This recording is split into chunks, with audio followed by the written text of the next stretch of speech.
If you're over 60 and can remember most of these, your memory is exceptional. These are things from everyday life that today's generation will never experience the same way.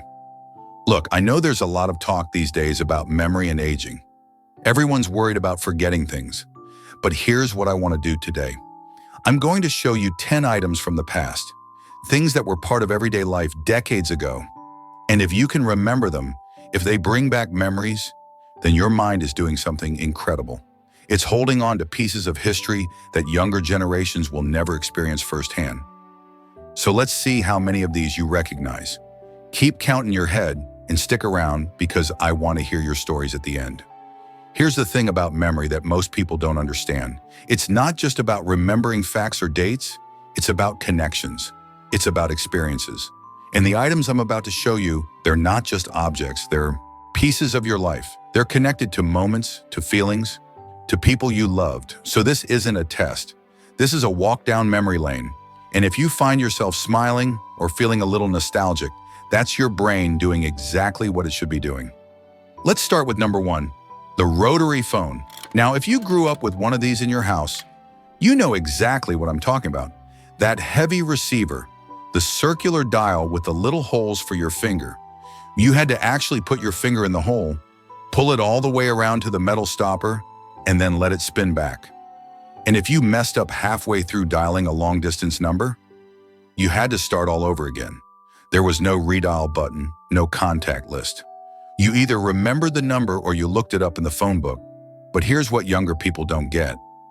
That sound, the clicking and whirring as the dial spun back, the weight of the phone in your hand, the curly cord that always got tangled. Some of you probably stretched that cord across the kitchen to get a little privacy while you talked. And if someone else picked up the extension in another room, you could hear that little click on the line. Privacy was different back then. Everything was different. These phones weren't just phones. They were part of your home. They sat on a little table in the hallway or hung on the kitchen wall. And when it rang, you actually had to get up and walk to it. You couldn't carry it around. You couldn't text. You had real conversations. You listened, you talked, and sometimes you just sat there with the cord wrapped around your finger talking for hours. Number 2, vinyl records. Oh, this one brings back memories, doesn't it? Those big black discs. 12 inches for a full album, 7 inches for a single. You had to be careful with them. One scratch and you'd hear that pop and skip every single time you played it. You'd try to clean it with a special cloth, blow on it, but once it was scratched forever. But the ritual of playing a record, that was special. You'd slide it out of the sleeve, careful not to touch the grooves with your fingers. You'd place it on the turntable, lift the needle arm, and gently set it down right at the edge. And then that little crackle before the music started. That was the sound of anticipation. You didn't just hit play and skip to your favorite song. You listened to the whole side. Side A, then you'd flip it over to side B. You experienced the album the way the artist intended, and the album covers. They were art. You could read the lyrics, look at the photos, learn about the band. Some people framed their favorite covers and hung them on the wall. Records weren't just music. They were something you collected, something you treasured. You'd go to the record store, flip through the bins, discover something new. It was an experience. And if you still have a box of old records somewhere in your house, you know exactly what I mean. Each one is a memory, a moment in time. Number 3, the typewriter. Now this one is special because it connects to something we don't do much anymore. We don't write letters. We don't type things out on paper. But back then, if you wanted to write something formal, something official, you used a typewriter. You'd roll in a fresh sheet of paper, line it up just right, and start typing. And you had to think before you typed because there was no backspace, no delete key. If you made a mistake, you had to use correction fluid, that white liquid you'd paint over the error and then wait for it to dry before typing over it. The sound of a typewriter was unmistakable. That clack, clack, clack of the keys. The ding when you reached the end of a line. The satisfaction of pushing the carriage return and starting a new line. It was loud. It was physical. Your fingers had to press hard on those keys. And at the end, when you pulled that finished page out of the roller, you had something real in your hands, something permanent. People typed letters, reports, novels on these machines. There were no computers, no word processors, just you, the typewriter, and your thoughts. And if you learned to type on one of these, you probably learned on an actual typing class with a teacher who walked around making sure your fingers were on the home row. You learned without looking at the keys, you just knew where everything was. Number 4, TV antennas. Those metal rods sticking up from the roof, or the rabbit ears sitting on top of your television. You had to adjust them to get a clear picture. Someone would stand by the TV, moving the antenna left and right, while someone else sat on the couch yelling, "That's it! No, wait, go back! A little more!" And sometimes you'd get a perfect picture. Other times, no matter what you did, the image was fuzzy or full of static. You got 3 channels, maybe 4 or 5 if you were lucky. PBS, ABC, NBC, CBS. That was it. No cable, no streaming, no on-demand anything. If you wanted to watch your favorite show, you had to be home when it aired. 7 o'clock on Thursday night. If you missed it, you missed it. There were no reruns until summer, no recording it for later unless you had a VCR, and even those didn't come around until later. And the picture quality, it was nothing like today. Black and white for many of you in the early years. Then color slowly started appearing. But that picture depended on the weather, on the antenna, on how far you lived from the broadcast tower. Sometimes a storm would knock out your signal completely. You'd just see snow on the screen and hear that static hiss. But you know what? It didn't matter. You worked with what you had. You adjusted the antenna, you put up with the fuzzy picture, and you enjoyed your shows. Number 5, handwritten letters. This one might hit you right in the heart. When was the last time you received a real letter in the mail? Not a bill, not junk mail, but an actual letter from someone you cared about? Back then, that's how you stayed in touch. You sat down with pen and paper and you wrote. You told them about your day, about what was happening in your life. You asked questions, you shared news, and then you folded it up, put it in an envelope, wrote the address by hand, stuck a stamp on it, and walked it to the mailbox. And then you waited. Days, sometimes weeks, if the person lived far away or overseas. You'd check the mailbox every day, hoping to see their handwriting on an envelope.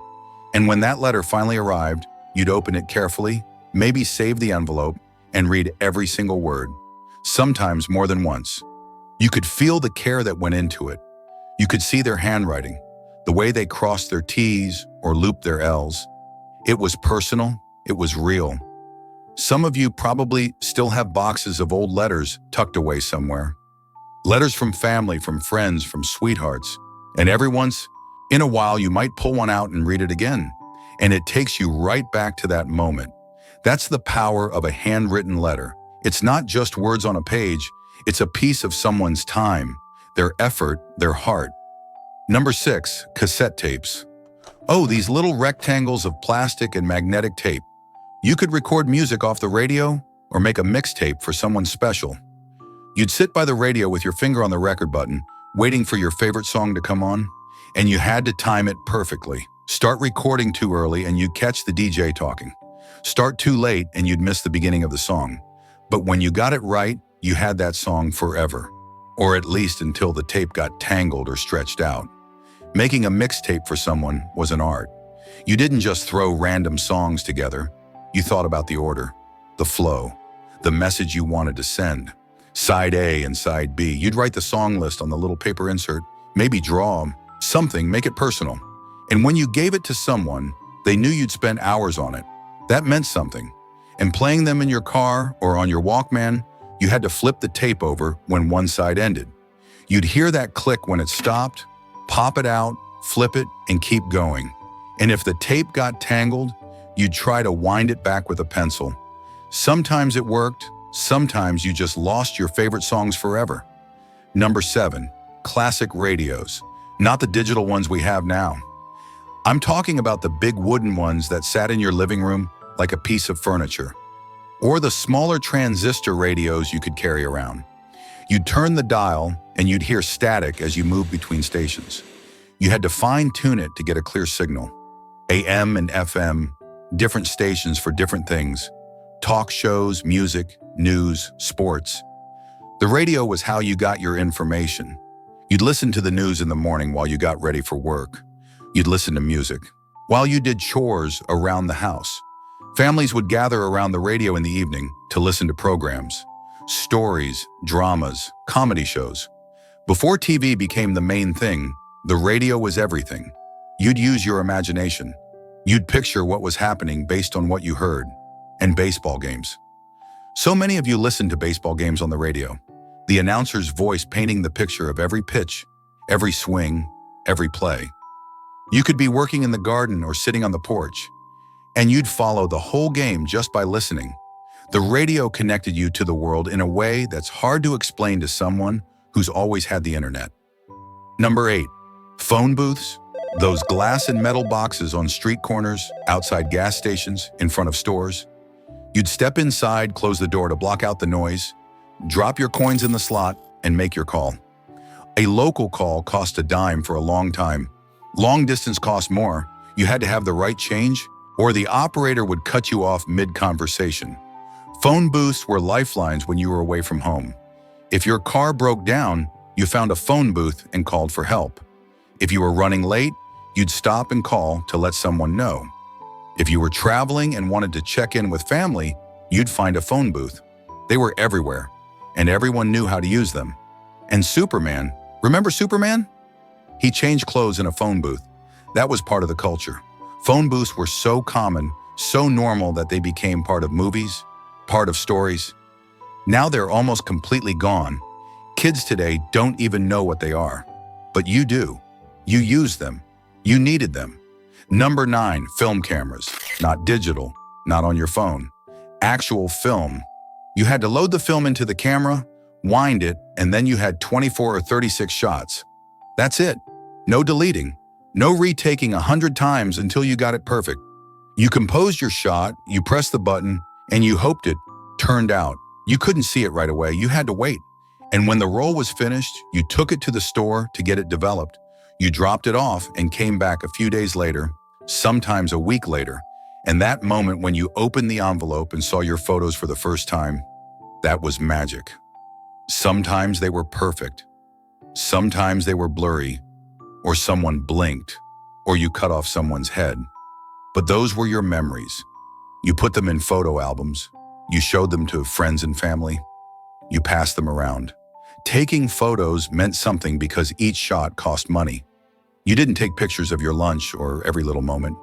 You took pictures of important things. Birthdays, holidays, vacations, family gatherings. And because of that, every photo mattered. Every photo was precious.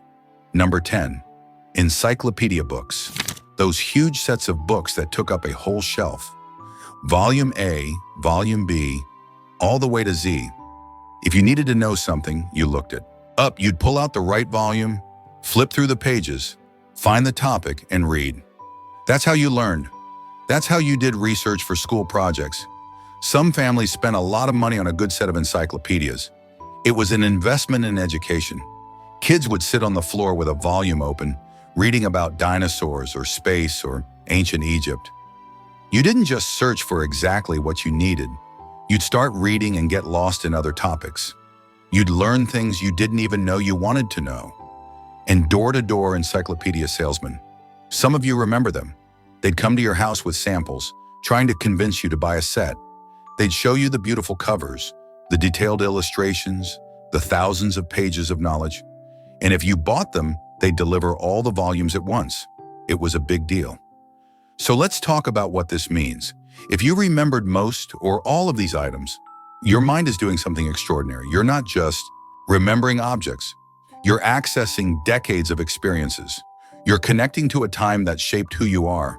Your brain is pulling up sensory memories. The sound of a rotary phone, the smell of a new record, the feeling of paper under your fingers as you typed, the anticipation of opening developed photos. This is what memory is supposed to do. It's not about memorizing random facts. It's about holding on to your life, the things that mattered, the way things used to be. And the fact that you can still remember these things means your mind is strong. It's resilient. It's full of a lifetime of experiences that younger generations will never have. You lived through an incredible era. You experienced real change. You went from rotary phones to smartphones, from vinyl records to streaming music, from typewriters to computers, from 3 TV channels to thousands, from handwritten letters to instant messages, from cassette tapes to digital files, from phone booths to cell phones in everyone's pocket, from film cameras to cameras on every device, from encyclopedias to the entire internet. You adapted, you learned, you kept up. And through all of that change, you held on to your memories. You didn't lose who you were or where you came from. That's remarkable. That's something to be proud of. Your memories aren't a sign of age. They're a sign of a life fully lived, a life rich with experiences that matter. So I want to know, how many of these did you recognize? Comment below and tell me, was it all 10? Was it 8 or 9? And here's what I really want to know.